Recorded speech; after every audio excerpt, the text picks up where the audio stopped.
history of philosophy has been dominated by competing arguments around the ideas of free will and determinism. Simply stated, the issue hangs on whether human beings should be thought of as fundamentally free to choose their actions and mould their lives, or whether they should be deemed as being at heart determined by forces beyond their control, be they called fate, biology, politics, or class. The debate has been long-running and hugely vicious.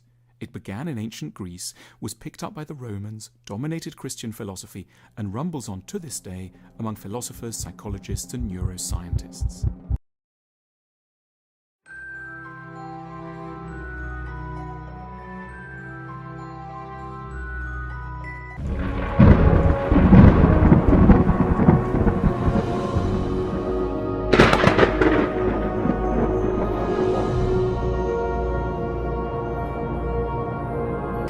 Hey guys, Alderman Rio back for another video here for Friday on the Pagan Perspective.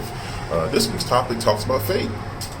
So the video clip that you just saw, just to give some context, because a lot of people are probably shocked, like, what is that, right? The video clip that you just saw, as you may understand by now, is a little bit about fate. It talks about the idea of people not coming from the best schools. It talks about how you may feel like you're stuck and there's nothing you can do to change your life. It talks about will, and it also talks about the links of this idea of fate versus will, and if you can change anything, coming pre-Christian, and then also talks about Christian influence as well. So it does have some pagan and Christian and other religious links to this whole idea, right? So I didn't come from the best schools, right? I came from one of the worst areas in Maryland, and my school was very much reflected it. I mean, it was crazy, the things that we didn't get a chance to experience.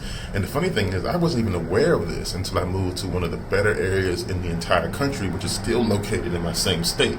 Isn't that weird? Go figure, right? And they were treated completely different. Cafeteria was set up different. Extracurricular activities were different. Sports were different. I mean, literally the difference between the county I grew up in and the county I live in today. The way they treat their children and the way they educate them is magnitudes above a night and day difference. That's the best way I can describe it in plain English. So coming from that background and where I am today, owning my own business and doing lots and lots of traveling, I feel that fate decides how you enter this world. How you exit is totally up to your will. It's all about what's in here and what's in here. If you can persevere, if you can push through the bad times using your pure will and your brain and learning, you can overcome where you come from. For example, I'll name a few people. Taraji P. Henson. She was brought up in Baltimore. She may have been brought up in one of the best places in Baltimore or the worst places. I can't tell you that, but I can tell you that Baltimore has received a lot of flack for its lack of education, cleanliness, and things. Even the president has said some atrocious things about Baltimore. So Taraji P. Henson has moved to the point where she is a name known around the world. Samuel Jackson. He was literally on crack cocaine in Washington, D.C. Now he has been in more movies than most men have who are actors today. So fate controls how you enter this world, and your will, your mind, your brain, your perseverance controls how you exit the world. I'm sure if you look at President Barack Obama, I believe when he was born, his parents had no idea that one day he would lead the most powerful country in the world. Same thing with President Bush. When President Bush was born, I would bet that his father wasn't even a governor by then. And these are all people who more than likely didn't have any reason to believe that they would be the president of the most powerful country in the world.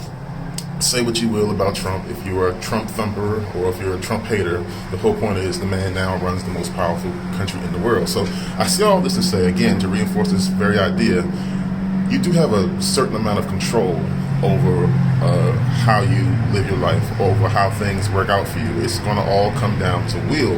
And if you're a magical practitioner, you would know that will is incredibly important in forming your intention when you want to build things, when you want to work on things. So this shouldn't be new to a lot of pagans. They should understand that fate and will are very intertwined. It's very, very important to have a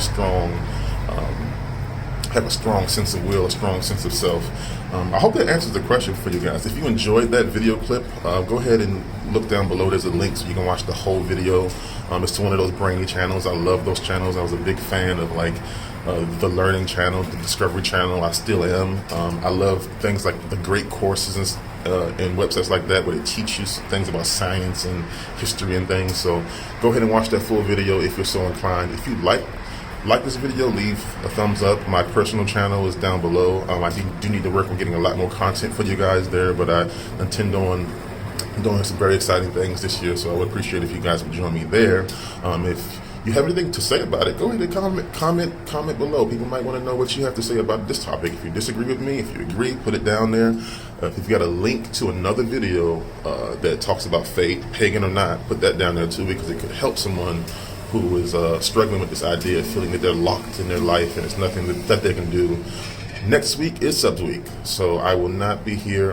It will be one of our wonderful hosts, a sub-host that will be here to guide you through their particular path. I will see you guys next month. Thank you so much for watching The Pagan Perspective, and blessed be.